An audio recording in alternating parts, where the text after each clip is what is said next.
O que Deus realmente pensa sobre a sua aliança matrimonial? O casamento termina diante de Deus apenas porque terminou diante dos homens? Quando uma separação acontece, a aliança desaparece automaticamente diante dos céus? E talvez a pergunta mais importante de todas seja: será que o tempo de Deus para restaurar um casamento é diferente do tempo que nós imaginamos? Muitas pessoas desistem porque olham para os dias que estão passando, olham para os meses, para os anos e concluem: Deus não está fazendo nada. Mas será que essa conclusão está correta? Será que o silêncio de Deus significa ausência de Deus? Será que a demora significa abandono? Ou será que existe uma obra invisível acontecendo enquanto tudo parece estar parado? Hoje vamos mergulhar profundamente nas Escrituras para entender a verdade sobre o tempo de Deus na restauração do casamento. Vamos estudar o que a Bíblia ensina sobre aliança, fidelidade, separação, reconciliação e restauração, que é o foco aqui e a forma como Deus trabalha quando ninguém consegue. Ainda bem que o vídeo é curto e você consegue ficar até o final. Existe um detalhe que quase ninguém percebe. A maioria das restaurações bíblicas começou antes de qualquer mudança visível acontecer. Começa na atitude de querer restaurar. Primeiro, Deus trabalha no invisível, que é onde a gente não vê. Depois, o milagre aparece no visível. Fique até o final, porque agora nós veremos exemplos na palavra de Deus e princípios eternos que podem transformar completamente a maneira como você enxerga a sua situação hoje.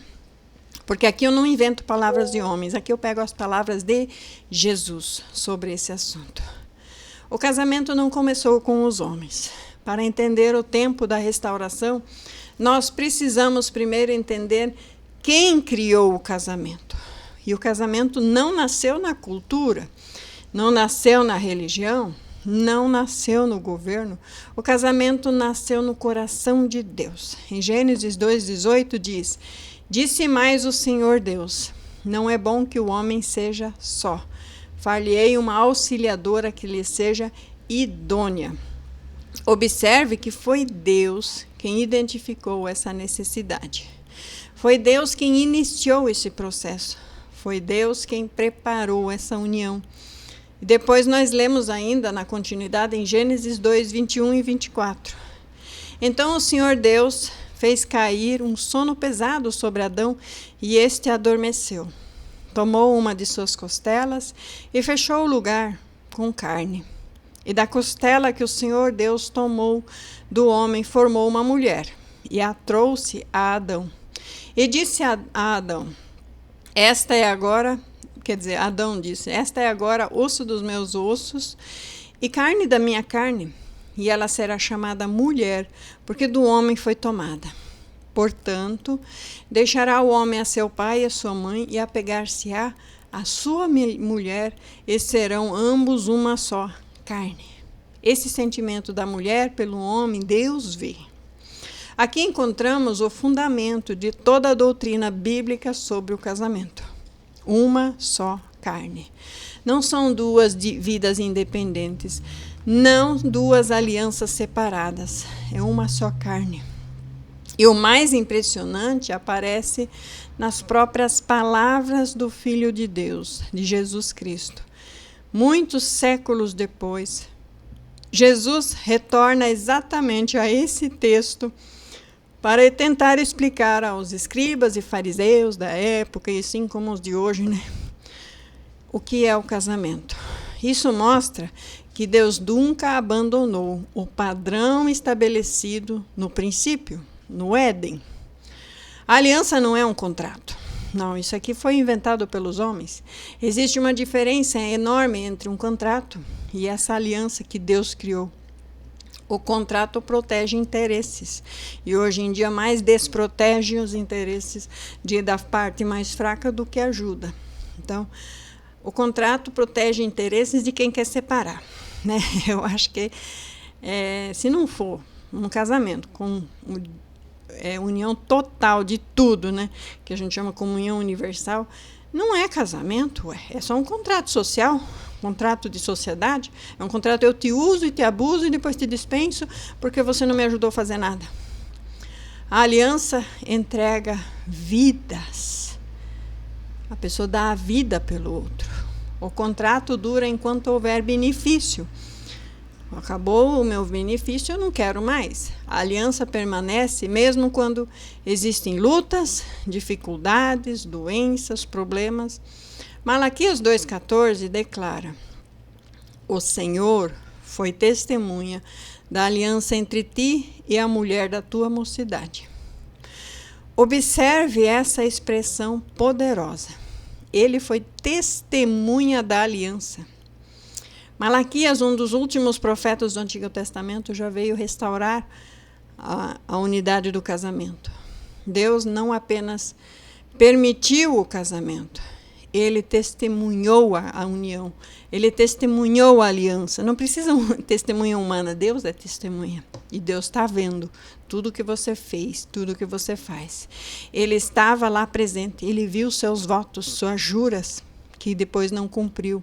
Ele ouviu suas promessas e depois disse que não era aquilo, bem daquele jeito, como muitos mentirosos e mentirosas fazem por aí. Ele contemplou o compromisso assumido diante do Senhor, porque ele estava lá. O casamento foi criado por Deus. Por isso, o casamento bíblico possui uma dimensão espiritual que ultrapassa qualquer documento humano. Muitas vezes as pessoas olham apenas para as situações externas visíveis, mas Deus continua enxergando a aliança. E é exatamente por isso que compreender o tempo de Deus exige compreender primeiro o valor que Deus dá à aliança. E quando o tempo de Deus parece ser lento? Aqui está uma das maiores dificuldades de quem espera uma restauração. Porque nós contamos os dias. Deus trabalha a eternidade. Nós observamos as circunstâncias. Deus transforma os corações. Nós queremos resultados para ontem, para rápido. Deus produz mudanças profundas. Ezequiel 36:26 demonstra como Deus trabalha. Eu vos darei um coração novo, e porei dentro de vós um espírito novo, e tirarei o coração de pedra da vossa carne, e vos darei um coração de carne. Perceba aqui algo muito importante. Deus não começou dizendo, vou mudar as suas circunstâncias. Ele começou dizendo, vou mudar o seu coração. E quase sempre é exatamente assim que acontece. Primeiro, Deus trata as feridas, confronta os pecados, quebra os orgulhos de ambos os lados, remove fortalezas. Deus trabalha no invisível. Somente depois as mudanças começam a aparecer externamente. Porque existe um detalhe que quase ninguém percebe nesse processo. Enquanto Deus está trabalhando, muitas vezes tudo parece que piora. Porque o Senhor está expondo áreas que precisam ser curadas.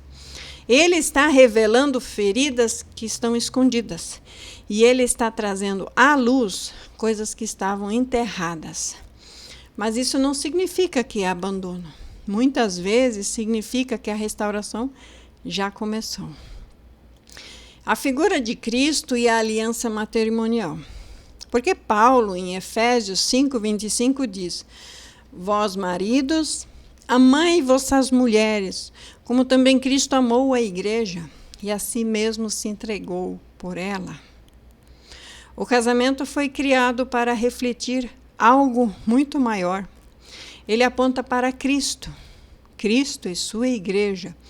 Por isso, a aliança matrimonial carrega um significado espiritual profundo. E quando entendemos isso, então começamos a perceber por que Deus leva tão a sério a fidelidade, o arrependimento, a restauração e a reconciliação. E agora você vai entender por que Jesus foi tão firme ao falar sobre casamento. E aí veremos porque João Batista também estava disposto a perder a própria vida e defender a primeira aliança, porque ele entendia que era o correto diante de Deus. Mas antes precisamos analisar cuidadosamente as palavras do próprio Cristo, porque tudo o que pensamos sobre casamento deve ser filtrado pelo que Jesus ensinou. Chegamos aqui ao ponto mais importante para esse estudo. E até aqui nós entendemos que o casamento nasceu do coração de Deus. Entendemos que a aliança é mais profunda do que um contrato humano. E entendemos que o tempo de Deus não funciona segundo a ansiedade humana. Mas agora precisamos ouvir diretamente aquele que possui toda a autoridade, Jesus Cristo, que veio até revogar a lei. Porque quando existem dúvidas sobre qualquer assunto, devemos olhar a voz de Jesus e o que ele falou sobre isso. E o que veremos agora muda completamente as formas como muitas pessoas enxergam esse casamento. Jesus repetiu esse mesmo ensino mais de uma vez. Algo impressionante aconteceu aqui nos evangelhos. O ensino sobre casamento não aparece somente num evangelho. Deus permitiu que diferentes testemunhas registrassem as palavras de Jesus. Mateus, Marcos, Lucas. Isso demonstra a importância desse assunto. Porque quando se trata de autoridade espiritual, devem ter 2 ou 3 testemunhas ou mais para confirmar aquele assunto. E nesse assunto temos 2 ou 3 testemunhas ou mais sobre esse assunto. Esse assunto não era um tema secundário. Era um tema fundamental. Mateus 19:6 diz: assim não são mais 2, mas uma só carne. Portanto, o que Deus ajuntou, não separe o homem. Observe que Jesus não diz o que o sentimento ajuntou. Não precisa ter sentimento. O sentimento geralmente vem depois. O que a paixão ajuntou, o que as circunstâncias ajuntaram. Né? Narcisistas, pessoas egoístas, né, vão dizer: eu caí numa cilada porque ela usa uma saia curta, porque isso, porque aquilo. Não, foi Deus que ajuntou, você jurou ali.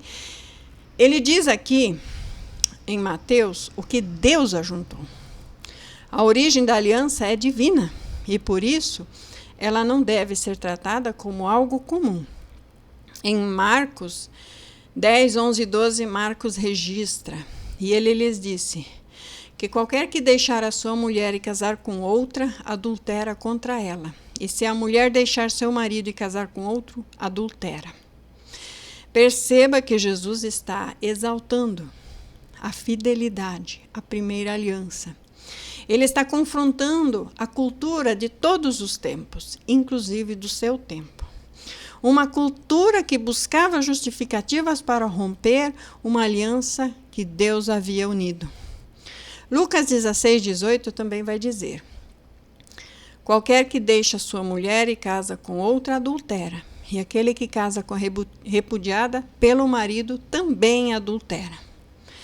Novamente, encontramos as mesmas palavras com a mesma seriedade, talvez ditos de forma um pouco diferente, mas com o mesmo sentido. Ele disse exatamente o que ele disse. Novamente, encontramos o mesmo peso espiritual dado a esse casamento. Existe algo muito importante aqui. Mesmo entre diferentes interpretações, existe dentro do cristianismo, sobre os textos relacionados ao divórcio, praticamente todas concordam num único ponto. Jesus elevou o padrão da fidelidade à primeira aliança muito acima daquilo que a sociedade aceitava na época. Jesus não facilitou nenhuma quebra de aliança. Jesus chamou seus discípulos para um padrão de santidade muito mais elevado. E por que João Batista arriscou a própria vida? João Batista era aquele profeta magnífico que foi prometido lá no Velho Testamento várias vezes, que vinha para abrir o caminho. Porque se ele não viesse, quando o Filho de Deus descesse na terra, ele certamente destruiria a terra por causa de sua maldade. Então, a morte de João Batista fez Jesus refletir sobre algo. A morte de João Batista, por essa causa, era um motivo pelo qual ele veio. Agora entendemos algo extraordinário aqui nesses textos. João Batista não era apenas um pregador popular para agradar pessoas. Ele era um profeta, prometido desde muitos anos, e que vinha com a verdade. E o Evangelho relata que Herodes havia tomado Herodias, mulher do seu irmão. E João confrontou essa situação, porque João dizia: não te é lícito possuir a mulher de teu irmão. João sabia quem estava confrontando, sabia que estava falando com um governante poderosíssimo. João sabia que poderia sofrer consequências, mas mesmo assim ele permaneceu firme. Primeiro veio a prisão, depois veio a perseguição e finalmente veio a execução. Isso sempre aconteceu e acontece até hoje. Por isso que pregadores igual eu, que pregam a fidelidade à primeira aliança, nunca são chamados para pregar em lugar nenhum, porque ninguém suporta o peso da verdade. João perdeu a cabeça, mas não abandonou a consciência diante de Deus de pregar a verdade. Aqui aprendemos algo poderoso. A verdade bíblica não é popular. Ela não agrada às multidões. Ela nem sempre é aceita. Ela nem sempre é celebrada pelas pessoas, pela sociedade, pelas culturas, de todas as culturas, inclusive o que se chama pseudocultura do cristianismo, que condena geralmente casamento de pessoas muito novas. Chega a ser ridículo de cúmulo de falar isso. Aqui está um dos maiores segredos do tempo de Deus. O que a maioria não percebe sobre restauração de casamento. Muitas pessoas esperam que Deus restaure primeiro o casamento, mas não. Ele precisa restaurar essa mentalidade em você primeiro. Frequentemente, Deus começa restaurando a pessoa, os princípios divinos. Deus não restaura um casamento errado. Deus restaura o casamento certo. Porque o casamento errado já é perdido. Vai voltar ou não vai voltar, é porque já está na mão do capiroto, né? Então, se você está lutando pelo casamento errado, você já está na maré do capiroto, o que você quer ainda com restauração? Não quer ouvir a verdade? Não quer ouvir a palavra? Mas quer o trem lá de volta, né? Mesmo que não é seu. Antes de haver uma restauração, precisa haver uma santificação. E a santificação é a lavagem pela palavra. E não tem lavagem pela palavra se não for usar essa palavra. Antes do reencontro do casal, precisa haver essa transformação. Antes de uma restauração, precisa haver arrependimento dos caminhos errados. Deus trabalha profundamente, porque Ele cura feridas, Ele quebra o orgulho, Ele remove a amargura, Ele trata traumas, Ele confronta pecados, Ele produz maturidade. E tudo isso pode levar tempo. Por isso, não podemos medir a ação de Deus apenas pelo que vemos. O agricultor não desenterra as sementes todos os dias para verificar se ela está crescendo. Ele confia no processo. Da mesma forma, muitas vezes Deus está operando, quando nada parece estar acontecendo.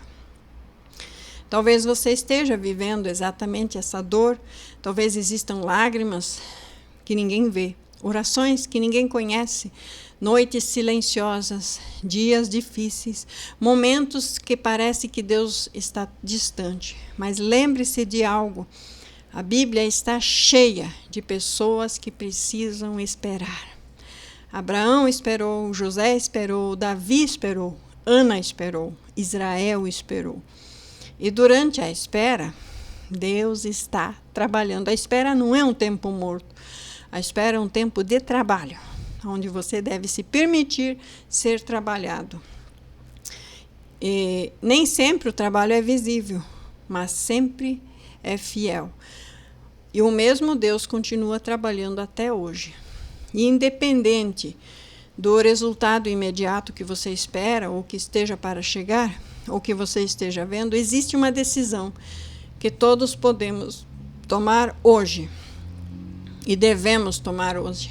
Buscar mais santidade, buscar mais arrependimento, buscar mais pureza, buscar mais a obediência, buscar mais intimidade com Deus. Porque a maior restauração que Deus realiza começa dentro do coração humano. Quando o coração volta para Deus, para a palavra de Deus, então tudo começa a mudar, mesmo antes que as circunstâncias mudem. E se o tempo de Deus não for atraso? E se for preparação? E se Deus estiver fazendo hoje algo que seus olhos não conseguem enxergar?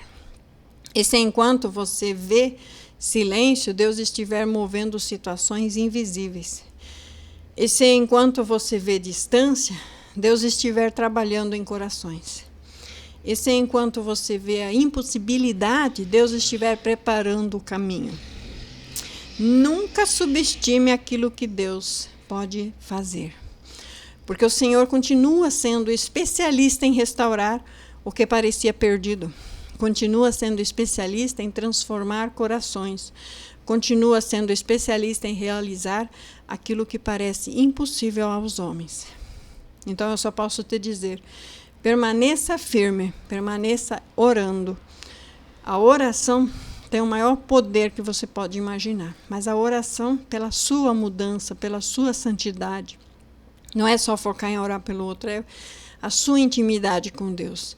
Permaneça em santidade e permaneça confiando em Deus, porque o Deus que criou a aliança continua sendo poderoso para agir segundo a sua perfeita vontade, no seu perfeito tempo. E agora sim, vamos fazer a oração final. Senhor Deus e Pai amado, em nome de Jesus Cristo, apresentamos diante de Ti cada pessoa que está aqui assistindo esse vídeo, porque Tu conheces as suas lágrimas escondidas, Tu conheces as dores que ninguém vê, Tu conheces os dias difíceis, as noites de angústia e os momentos de solidão. Senhor, fortalece os corações cansados e renova a esperança dos que estão desanimados. Concede, Senhor, sabedoria aos que precisam tomar decisões. Produz, Senhor, arrependimento onde existe pecado. Produz perdão onde existe ferida. Produz humildade onde existe orgulho, Pai. Produz amor onde existe frieza ainda. Ensina-nos, Senhor, a confiar no Teu tempo. Ensina-nos a descansar na Tua vontade. E ensina-nos a buscar primeiro o Teu reino e a Tua justiça. Que nenhuma raiz de amargura permaneça, que nenhuma rebelião permaneça, que nenhum engano permaneça. Mas que a Tua verdade brilhe em nossos corações. Abençoe todos os casamentos aqui representados. Abençoe todas as famílias aqui representadas. Abençoe aqueles que estão buscando viver em santidade e fidelidade diante de Ti. E acima de tudo, Senhor, aproxima-nos da Tua presença. Enche-nos do Teu Espírito. Porque a maior de todas as restaurações não é a reconciliação, mas é a restauração contigo, Pai. Nós oramos confiando em Tua graça, em Teu amor e em Teu poder. Em nome de Jesus Cristo. Amém. Amém. Que Deus abençoe a todos. Em nome de Jesus. Amém.